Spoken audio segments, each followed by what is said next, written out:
Is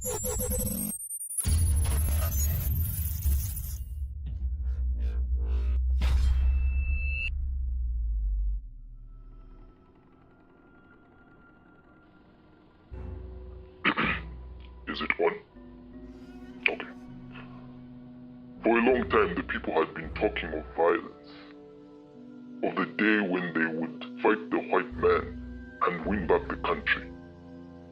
As the leaders, we supported the use of peaceful means. That was the position of our leader, Comrade Kaunda. But when we discussed this in 1961, it could not be denied that our policy to achieve a non-racial state by non-violence means had failed, and that our followers were beginning to lose patience and were developing disturbing ideas of violent rebellion.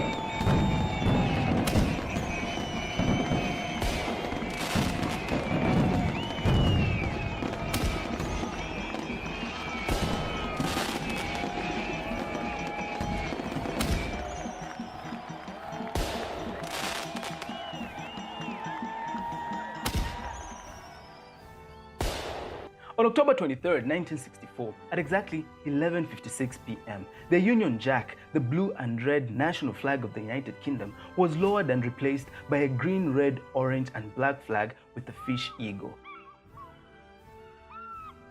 The Zambian flag was hoisted slightly after midnight, signaling the end of colonial rule and the dawning of a new era, and at its helm, as first Republican president of Zambia, was the man Kenneth David Kaunda. His slightly stooping stride is firm and purposeful. His demeanor quick, natural, and courteous.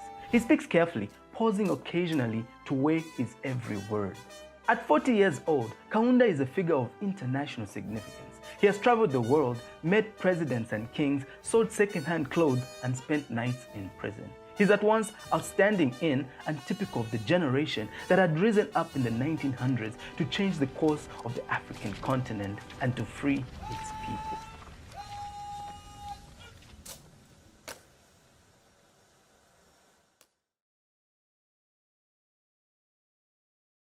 The Africans wanted to trade right from the word go.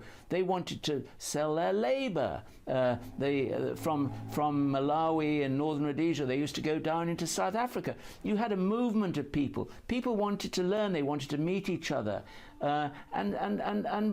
So it was a natural thing that the outside world should get involved with Africa. By the mid-1800s, the so-called Scramble for Africa was at its peak.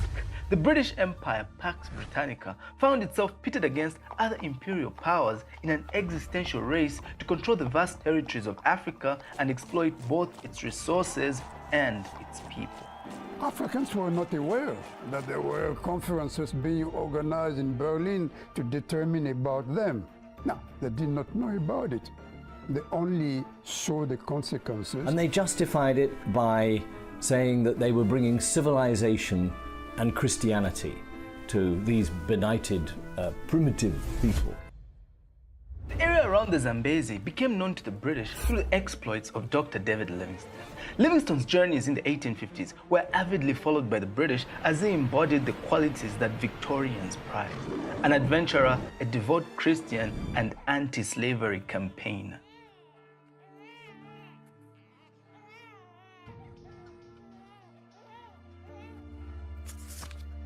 Dr. Livingstone is said to have brought one of the so-called 3 C's of British imperialism, and that was Christianity.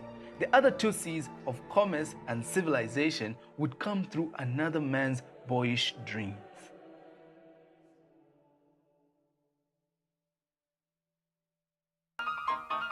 In the 1870s, the land around the little town of Kimberley, in what is now South Africa, was found to contain the richest deposits of diamonds in the world. Europeans in search of quick and easy profits rushed into the area. Among them was a young Englishman who'd come to South Africa at the age of 17.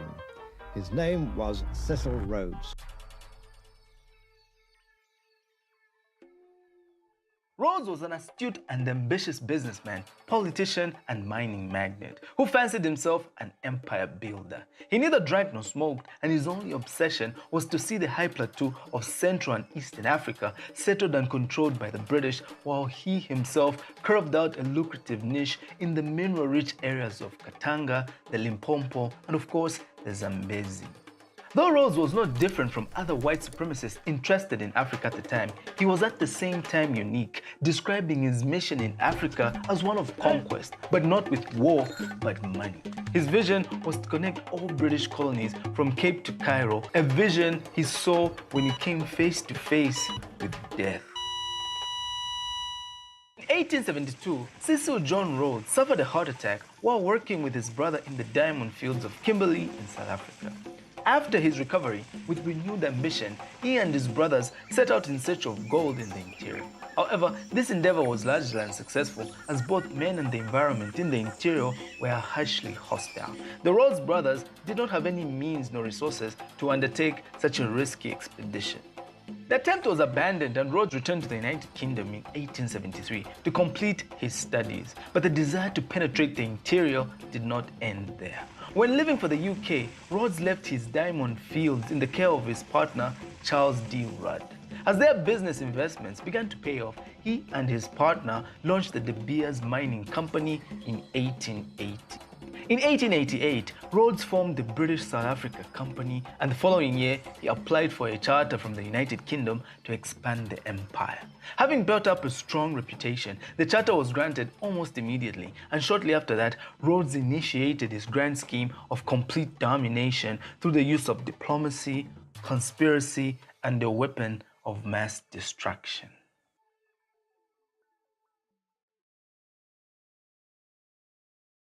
Whatever happens, we have got the Maxim, and they have not.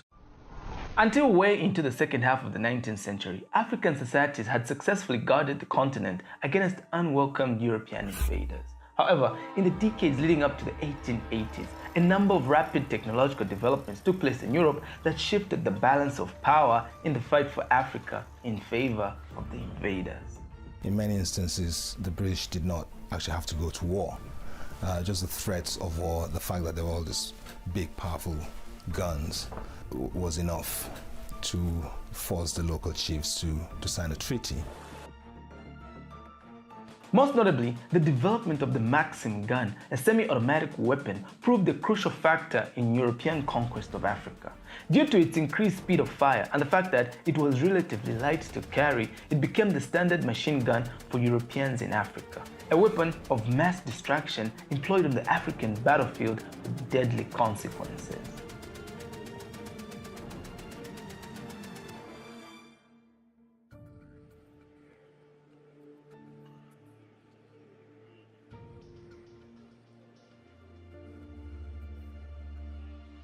Without a doubt, between 1880 and 1920, the disparity in military power between the Africans and the Europeans was at its peak. Though many African societies did possess firearms, and often in large quantities, the guns introduced in Africa, especially by the so-called independent rogue traders, were more often than not of low quality, inaccurate, or slow-firing varieties. This was not surprising, as it was standard practice by European merchants and the government officials to ship defective firearms to Africa. Thus, in the 1700s, for example, it is estimated that only 4 out of every 50 trade guns at the Cape could fire. By the early 1890s, the BSAC had raised and equipped its police force. However, contrary to the provisions contained in the charter, the BSAC had equally raised a paramilitary force of mounted infantrymen.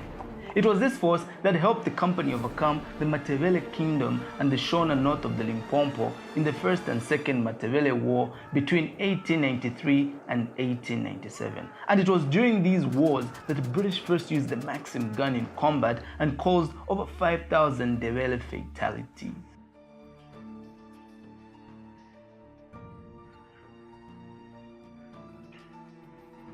After the successful occupation of Mashonaland, European settlements multiplied in the area as per the colonial officer's intent. The British flag was raised and the area was renamed Rhodesia, after Cecil John Rhodes himself. But Rhodes was not done yet.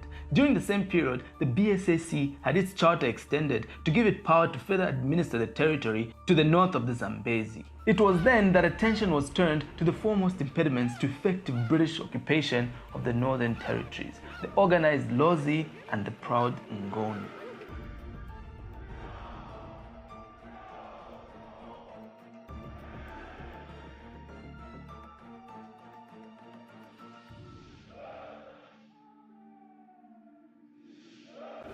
Fortunately for the BSAC, subjugation of the Lozi in the western part would be achieved relatively easy, with the Lozi's downfall actually beginning in the 1700s before most Europeans ever stepped in Africa. In the 1700s, a Southern African group of Sototwana heritage called the Kololo had managed to conquer the local inhabitants who were migrants from the fallen Luba and Lunda states called Luyana. The Luyana had established the Barotse kingdom on the floodplains of the Zambezi upon their arrival from Katanga. Under the Kololo, Kololo customs, language and traditions were imposed upon the Luyana until they revolted and overthrew the Kololo following the 1851 death of the Kololo conqueror Sebetwani. Now fearful of attacks from the Portuguese in Angola to the west and the Ndebele in the east, Lewanika, king of Barotse, sought to put his kingdom under British protection. King Lewanika is said to have unwittingly signed the Lochner Concession in June 1890, which essentially put Barotse land under the authority of the BSAC and effectively turned the Barotse kingdom into northwestern Rhodesia. With the Lozis taken care of, attention was turned to the east. In the eastern part of the Northern Territory, the most dominant native group were the proud Ngoni people. The Ngoni were a warrior society with a big reputation for bravery and little patience for negotiation. Further, unlike the Luyana, Ngoni kings seem to have only one policy for dealing with foreign aggression, whether African or European: war.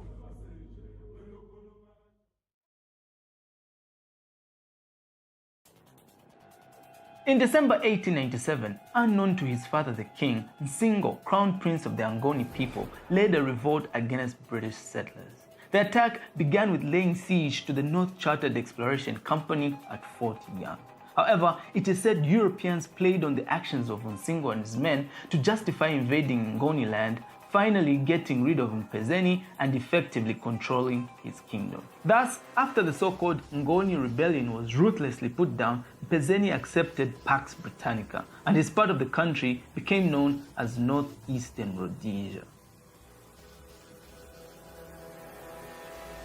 Initially, Northeastern Rhodesia and Barotse land Northwestern Rhodesia were administered as separate units until 1911, when they were finally merged to form Northern Rhodesia, a British protectorate.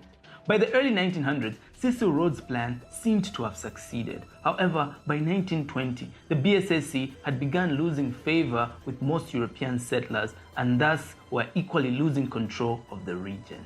The company's fallout with the white settlers was compounded by the BSAC's stipulations that offered a measure of protection for black Africans, which many white settlers passionately resented. To them, it seemed Rhodes and the BSAC had developed a soft spot for the natives. By 1922, the BSAC had lost nearly all its power and influence and handed over control to the white settlers. The settlers in turn now had the liberty of changing the constitution and, unsurprisingly, abandoned legislation that protected black Africans, passing punitive and restrictive laws instead. Most notably, the settlers promulgated laws that reserved over 50% of the land for their small white community. In 1924, the British government officially terminated the BSAC's charter to administer Northern Rhodesia and declared the territory a British protectorate. By then, it was all but too late. Unknowingly, Cecil Rhodes and the BSAC had sown the seed that would give rise to political consciousness among the Africans. And in the same year that the charter was terminated, a very special child was born.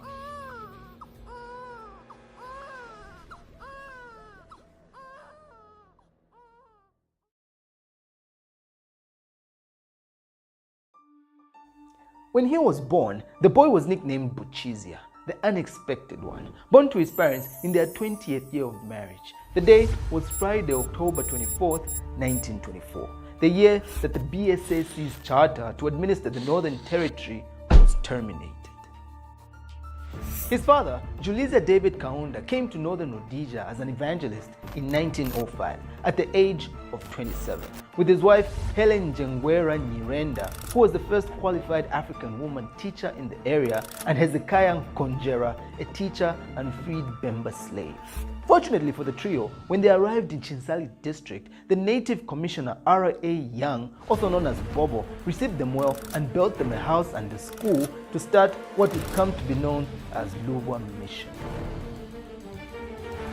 Now, the movement of Juliza and the other two teachers was not coincidental. In fact, as part of the Livingstonia mission of the United Free Church of Scotland, they were on a divine assignment from the Mother Church itself.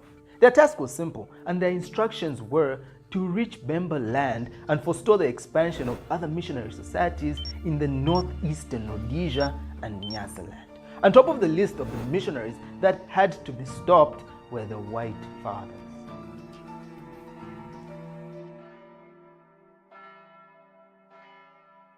The Catholic White Fathers were the largest and one of the earliest missionary societies to settle in the Central African region. In northern Rhodesia, their first station was among the Mambo in the Tanganyika-Malawi corridor, established in 1891 via the so-called Stevenson Road. The White Fathers taught salvation through sacraments and baptism and were very popular, especially given the fact that they were the only missionary society funded substantively by their mother church. As such, they are said to have been able to pay congregants as well as their children to attend their schools.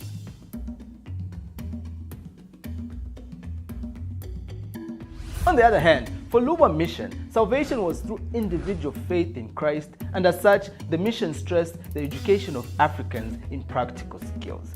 When you talk of the mission of the church at that time, of course, was to preach the gospel, and as well as providing the services, social services for the people, for the community.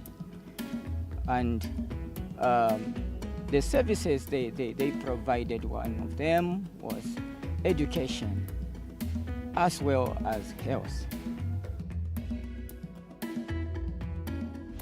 As one of the founders of Lubwa Mission, Juliza Kaunda was known for his dedication to the Christian ideals of justice, service, and freedom.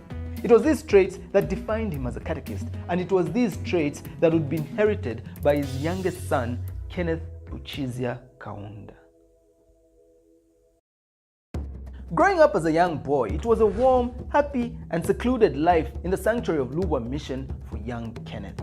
Fortunate that both his parents were well educated and that his father's work had led to the establishment of Lubwa Mission, which included a school, Kenneth had the rare privilege in those days of beginning his education at the young age of 7. As the youngest child, Kenneth was evidently the favorite of his father, though his parents ensured he was never spoiled by tempering kindness with discipline. Unfortunately, when Kenneth was only 8, his father David Kaunda died, leaving a family in shock and a deep wound from which it would take years for young Kenneth to recover.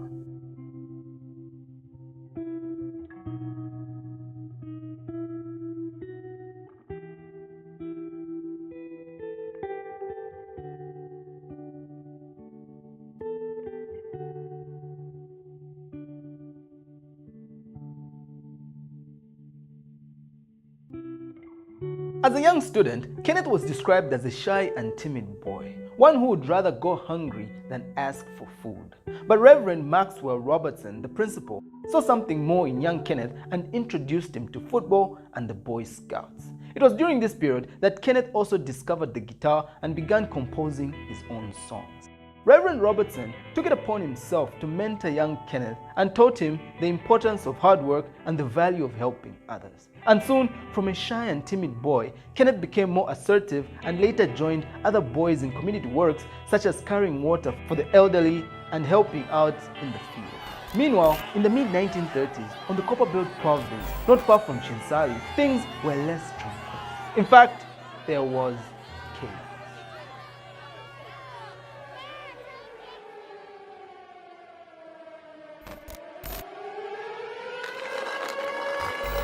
In 1935, for the first time in history, African mine workers at Mufulira, Nkana, and Ron Antelope mines went on strike. At Ron, indiscriminate use of force by the police left several strikers wounded and 6 dead.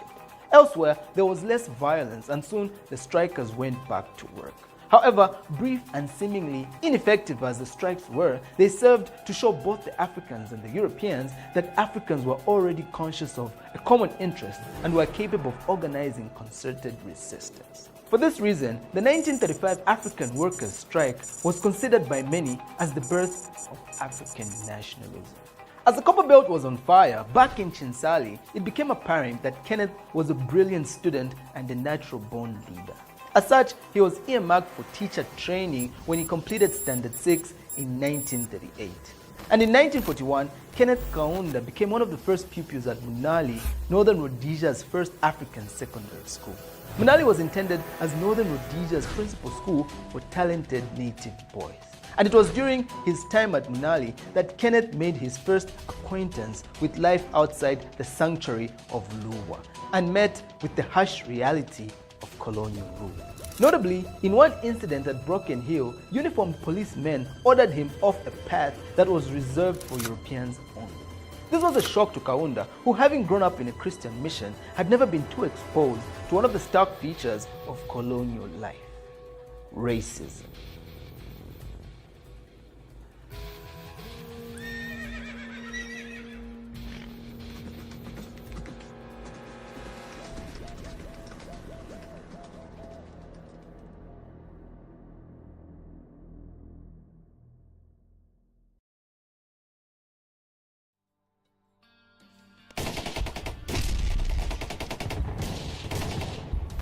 In 1943, Luba Mission faced a shortage of manpower due to the outbreak of World War II, and as a result, Kaunda was summoned back from Munali.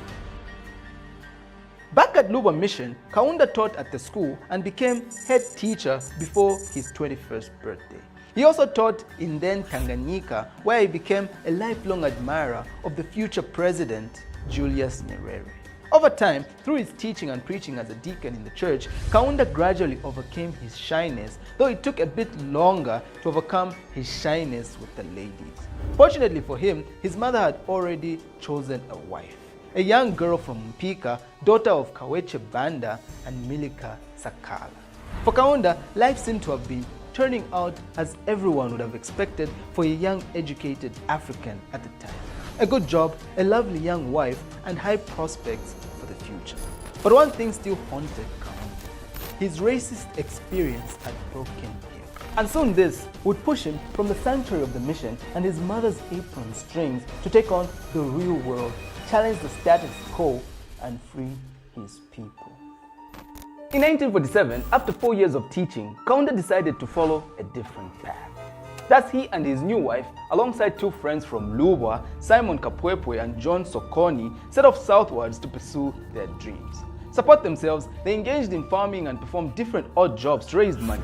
Kaunda and his wife further began teaching in Mufulira, and to add to their joint income, they sold second-hand clothes from Congo known as Salaula. But more important than their travels and part-time jobs, Kaunda and his friends became the pioneering members of the newly formed African National Congress. And soon the 3 friends decided to return to the northern province to expand their political activities. Between 1941 and 1953, Luwa's trace on agricultural development was linked to its idea of developing a self-supporting, self-governing and self-propagating church in Chinsali district. And due to the worsening food situation in the province, which began in 1941, a few ex-teachers from Luwa formed the Chinsali Young Men's Farming Association. However, the association was only fully functional in 1949 when Kaunda, its secretary, treasurer and manager, resigned from his teaching work amidst reports of misconduct and suspension by the church council.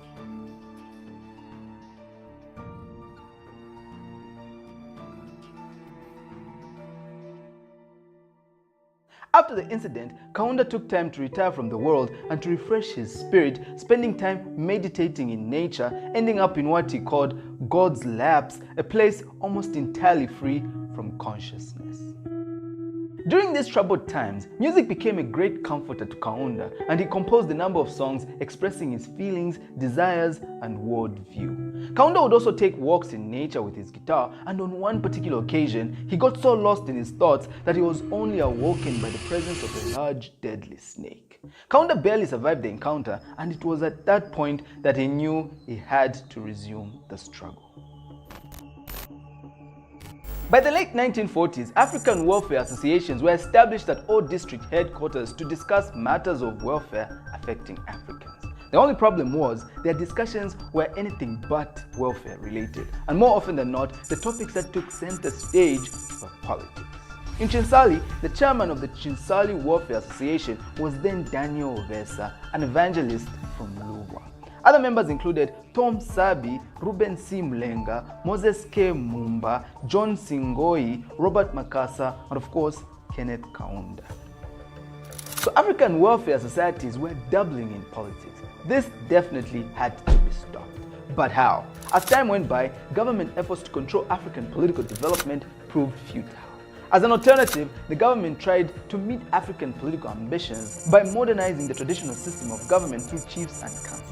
In addition, welfare associations and similar bodies could elect one representative from each district as a part-time councillor of the superior native authority.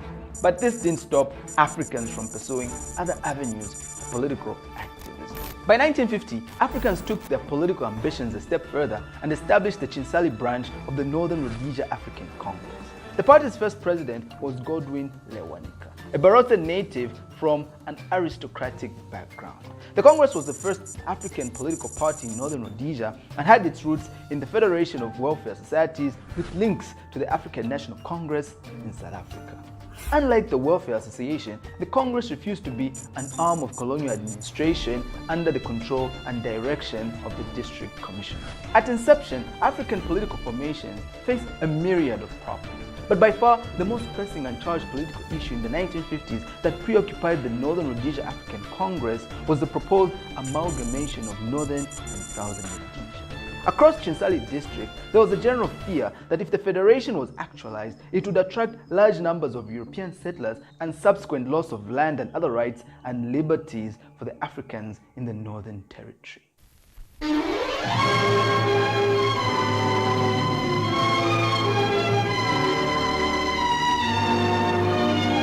North of the Zambezi, the vast river that tumbles over the Victoria Falls, lies Northern Rhodesia, a British protectorate opened up by British pioneering and containing an African population of 2 millions. It's one of the territories concerned in federation, that plan for the development of an area which, in the opinion of its sponsors, is linked with the prospects of a true partnership of races in Central Africa.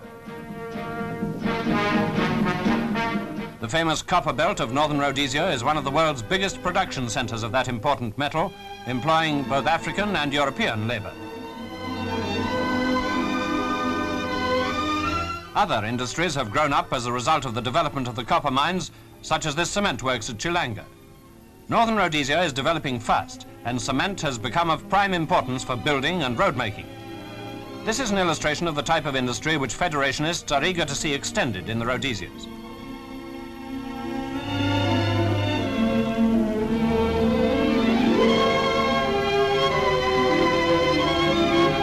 Western civilization has brought other benefits to this area of Central Africa, mechanical farming, for instance, to land which only 50 years ago was tribal hunting country inhabited by wild animals. Then hospitals and hygiene. At Broken Hill, a new hospital is opened by the governor, Sir Gilbert Rennie, who is greeted by the leading unofficial member of the legislature, Mr. Roy Walensky. Mr. Walensky here speaks for Northern Rhodesia. Great opportunity beckons in Central Africa to develop the two Rhodesias and Nyasaland, not only in their interests, but in the interests of interracial partnership in Africa.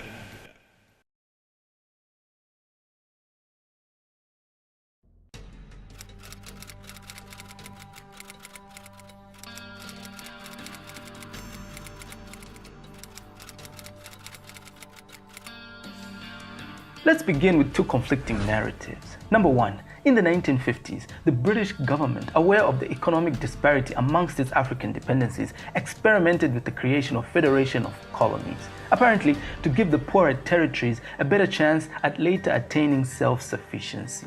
And one such experiment was the Federation of Rhodesia and Nyasaland, which included the British colony of Southern Rhodesia and the two protectorates of Northern Rhodesia and Nyasaland. If we are to create a strong, virile, progressive British state in that very large area of Africa, then a federation is the only solution. It's a great and a stimulating adventure. The basic argument here was that closer political association among the three Central African territories was essential if they were to develop their resources to the full and reach their proper stature in the world. Individually, these territories were vulnerable.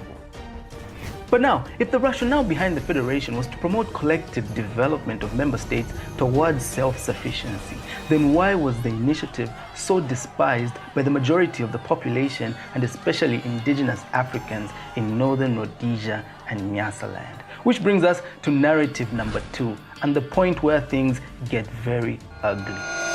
Let's begin with definitions. In simple terms, a federation can be defined as a group of states with a central government but independent in internal affairs.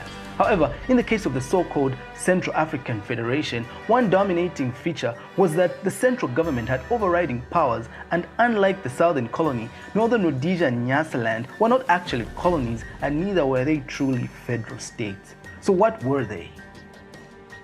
By law, the Central African Federation was an intergovernmental union of the geopolitical British colony of Southern Rhodesia and the protectorates of Northern Rhodesia and Nyasaland, established from August 1st to 23rd October 1953, under the imperial initiative of Britain and with the signing of an establishment pact chronicled in terms of the federal constitution and the provisions of the Federation of Rhodesia and Nyasaland Act of 1953.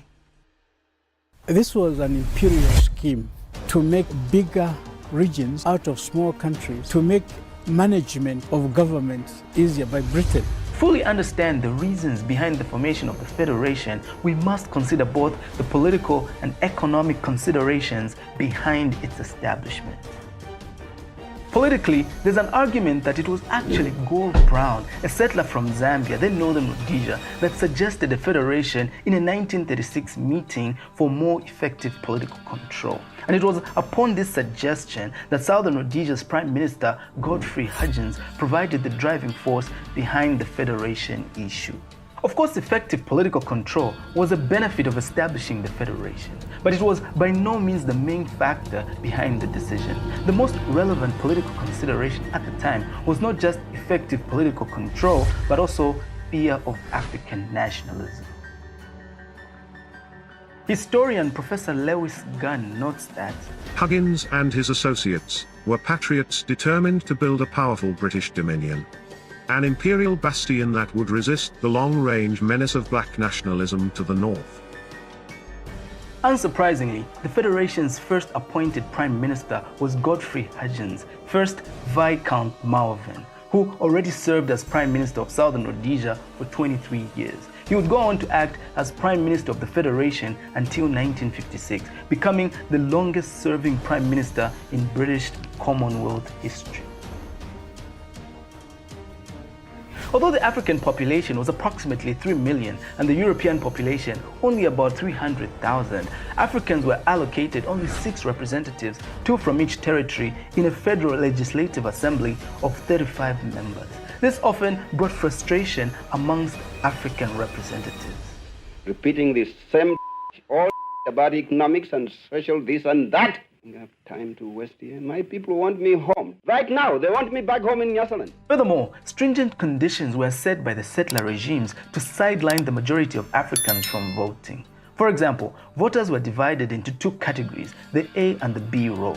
To qualify for the A row, which elected 50 out of the 65 members of the assembly, the voter had to possess an income of at least £792, with own immovable property worth £1,650. This essentially disqualified most Africans who now played second fiddle in the political affairs of their own countries. For in the Federation, coloured people outnumber Europeans 30-1. Yet when the Governor-General Lord Llewellyn opened the first federal parliament in 1904, it was essentially a Westminster-type ceremony. And in the copper mines of Northern Rhodesia, third largest producer in the world, the rule is white administration, coloured labour. The same combination constructed the far-famed Kariba Dam. The Federation Premier, Sir Roy Walensky, is in no hurry to change the existing balance between white and coloured races, claiming that in Rhodesia, it is a good, workable arrangement. The economic reasons behind the establishment of the Federation were even more controversial. Economically, all things considered, Nyasaland was essentially a supplier of cheap labor to Southern Rhodesia farms and mines. Northern Rhodesia contributed its copper export earnings, while the southern colony, the preferred residence of white settlers, enjoyed increased foreign investment, an expanded market, rapid development, and an easy lifestyle. They believe that if Nyasaland joined the Federation, its budget would be subsidized by the Federation. So Northern Rhodesia at that time was actually cash cow of the Federation. It was processed to talk of Mfulira, Kitwe. It was to talk of an El Dorado. From 1953-54, government in Southern Rhodesia made a good propaganda for all the Africans in Southern Rhodesia whose land had been designated to be called European land in the future. And those who felt that the land they had was poor, they were told that we have huge tracts of land and you have this for free across the Zambezi. You go to Northern Rhodesia. So, a lot of Zimbabweans, black Zimbabweans, were heavily encouraged to migrate to Northern Rhodesia. And the way they did it was a very smart way. They said, look, there are plenty of cattle there. So what you're not taking is the livestock. Then you buy livestock across the Zambezi. But all your household belongings, you shall put them on the train for free. And they were taken right across to Zambia for free. And the people just said, well, this is wonderful, for free. Without a doubt, after its establishment, settlers in Southern Rhodesia accrued more economic benefits from the opportunities availed by the Federation. These included the selection of Southern Rhodesia's capital Salisbury as the citadel of the federal government's power, a tremendous increase in road and rail construction, increased seats in the federal government, construction of the Kariba Dam, and the establishment of the University of Rhodesia and Nyasaland on Southern Rhodesian soil. Though Northern Rhodesia and Nyasaland equally received support and funding for projects from the federal government, it goes without saying that Southern Rhodesia got the lion's share. Given the repressive laws and discrimination against Africans, especially in Northern Rhodesia and Nyasaland, it was not long before there was widespread dislike for and agitation against the Federation of Rhodesia and Nyasaland from African leaders in the north. Thus, grievances soon fueled militant African nationalism in all three territories, giving rise to the Malawi Congress Party under Kamuzu Banda, the Zimbabwe African People's Union under Joshua Nkoma, and of course the United National Independence Party, UNIP, under Kenneth Kaunda. And once UNIP was formed, Kenneth Kaunda declared practical war on the Federation, which led to the Chachacha movement, a rebellion meant to make the then Northern Rhodesia ungovernable.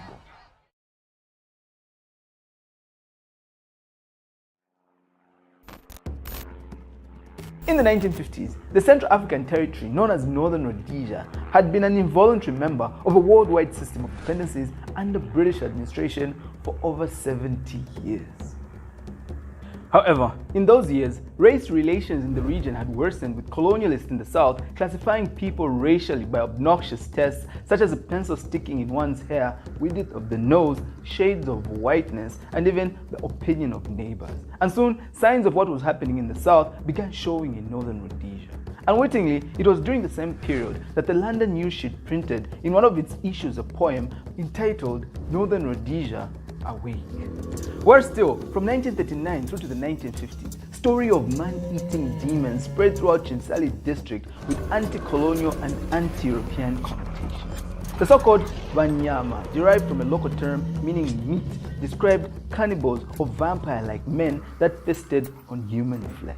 According to one version of the story in Impika in the 1940s, colonial government commissioned and reaped benefits from the activities of Vanyama, deriving huge profits from the sale of blood and the fat of their victims. Africans, especially in northern Rhodesia and Nyasaland, consistently opposed the Federation, and many African political activists spread rumors that the Federation was responsible for Vanyama, the cannibals or vampire-like men that feasted on human beings.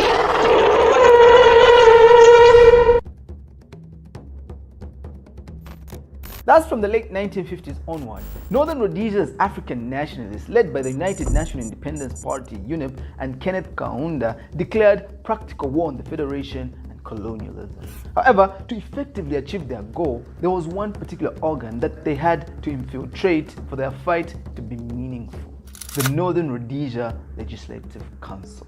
The legislature in Northern Rhodesia traces its origins to 1918, when an advisory council composed of 5 nominated members was established during the BSAC's rule.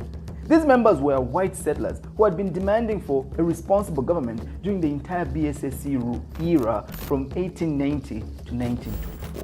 Following the British government takeover of the Northern Rhodesian Territory from the BSAC, the Advisory Council was transformed into a Legislative Council, which marked the beginning of a new system of governance and administration in Northern Rhodesia.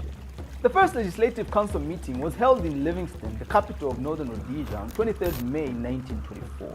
By and large, the new governance system based on the Legislative Council enabled white settlers to have a bigger say in the running of the country than they had during the company rule. And in order to support and legalize the existence of the council, constitutional amendments were effected.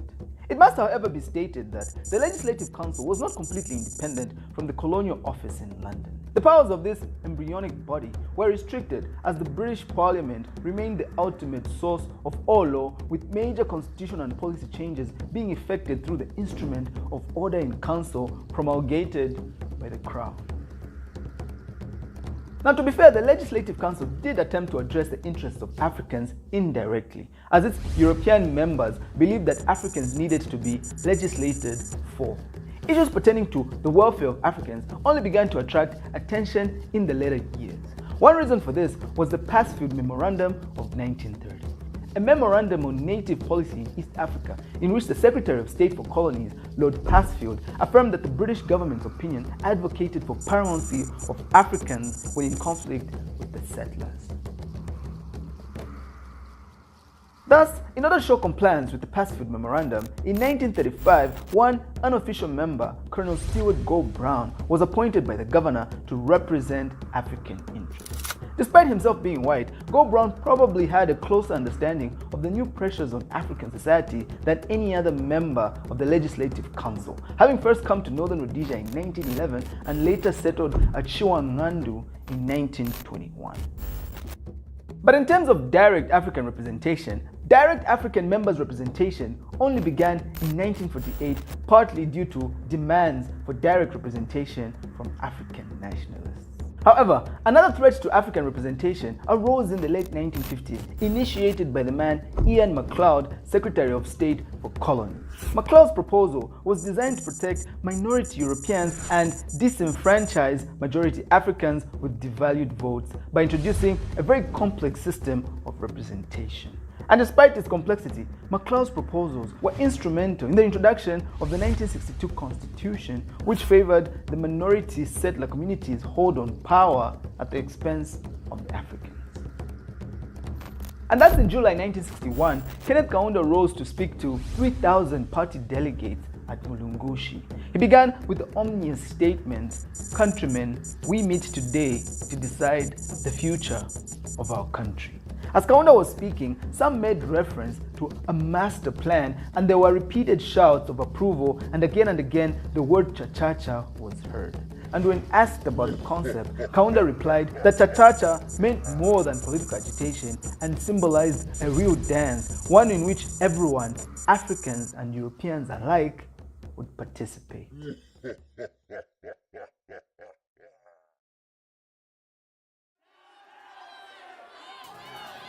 Immediately after the Mulungushi Conference in 1961, incidents of violence across northern Rhodesia erupted. As in Nyasaland in 1959, the shout of Kwacha, the dawn is here, and freedom, and the singing of freedom songs were regarded as sedition. Worse still, a member of the Legislative Council was said to have been heard describing UNIP leaders as scum of the earth. While such remarks in the past were tolerated, this time around it was tantamount to outright provocation. In various parts of the country, UNIP declared a boycott of beer halls as a form of rebellion and partly to promote sobriety as a vital part of popular organization. There were also a number of crude attempts at sabotage by UNIP Youth League members in the Copperbelt, while increased movement of police and military vehicles in Wapula province was answered by the ditching of a number of bridges on the main roads. Meanwhile, in a letter to Dear Freedom Fighters, in the voice of UNIP, Mainza Chona wrote, "You are all standing at attention, waiting for the green light to the master plan. Some of you are tired of waiting. At the Mulungushi Conference, you were told to be on your marks, get set. But you remember, you gave emergency powers to the national president. He alone is responsible for directing Cha-Cha-Cha. So he has to make a careful assessment before he can give the word. Go."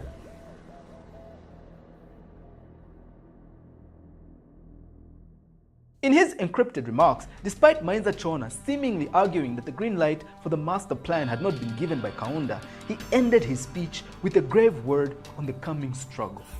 UNIP reports of the first wave of incidents after Mulungushi listed 60 people arrested in Kitwe in a pre-dawn raid and quoted a press notice of the death of an ANC official who had been organizing opposition to the beer hall boycott. UNIP headquarters further received reports in Wapula province of police provocation requesting a national official to go north to calm the situation. According to the report, several bridges had been destroyed and many people arrested. Southern province officials alleged police bribery of ANC members to further block the beer hall boycotts, which were seen to be effective, especially in the Lusaka region. Relations between party officials and the authorities in Barotse land were reasonably fair, while in Eastern Province, UNIP was battling against ANC attempts to persuade people to register as voters under the new constitution. Despite the happenings around the country, everywhere he went on his tours, Kaunda appealed insistently for non-violence. It would seem that without physical violence to persons, the thousands of party members and their allies in different provinces of northern Rhodesia were beginning what was in effect a sabotage campaign without awaiting a direct order from their leader. Kaunda was convinced after his tours that the mood across the country was charged.